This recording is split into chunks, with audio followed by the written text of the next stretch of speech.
attack. We extend our best wishes for a full and speedy recovery of all those injured. This act of violence was an assault on the values of openness and tolerance that define us as a nation.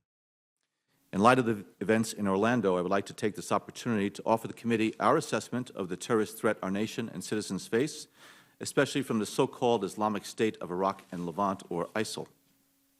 On the battlefields of Syria and Iraq, the U.S.-led coalition has made important progress against ISIL.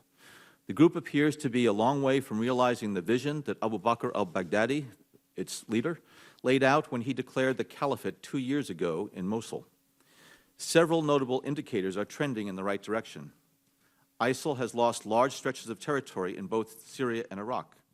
Its finance and media operations have been squeezed, and it has struggled to replenish the ranks of its fighters, in part because fewer foreign fighters are now able to travel to Syria. Moreover, some reports suggest that a growing number of ISIL members are becoming disillusioned with the group and are eager to follow in the footsteps of members who have already defected.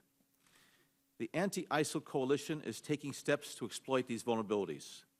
In addition to efforts underway to liberate cities like Fallujah and Manbij, the coalition is also removing ISIL leaders from the battlefield, thereby reducing the group's capabilities and its will to fight.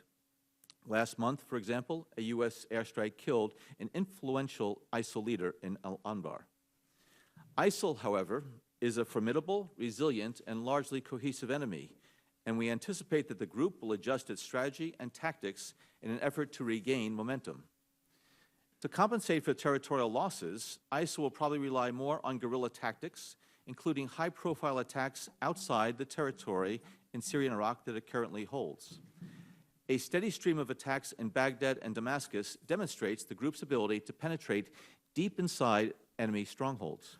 Unfortunately, despite all our progress against ISIL on the battlefield and in the financial realm, our efforts have not reduced the group's terrorism capability and global reach.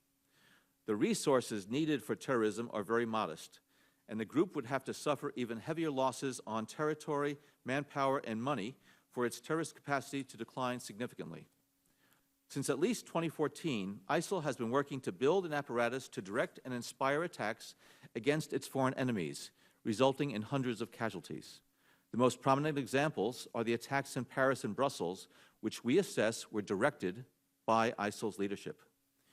We judge that ISIL is training and attempting to deploy operatives for further attacks. ISIL has a large cadre of Western fighters who could potentially serve as operatives for attacks in the West. And the group is probably exploring a variety of means for infiltrating operatives into the West, including in refugee flows, smuggling routes, and legitimate methods of travel.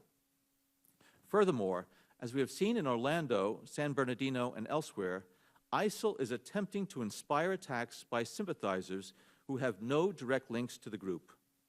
Last month, for example, a senior ISIL figure publicly urged the group's followers to conduct attacks in their home countries if they were unable to travel to Syria and Iraq. In sum, ISIL remains a formidable adversary, but the United States and our global partners have succeeded in putting the group on the defensive, forcing it to devote more time and energy to try to hold territory and to protect its vital infrastructure inside of Syria and Iraq. And though this will be a long and difficult fight, there is broad agreement in the international community on the seriousness of the threat and on the need to meet it collectively and decisively.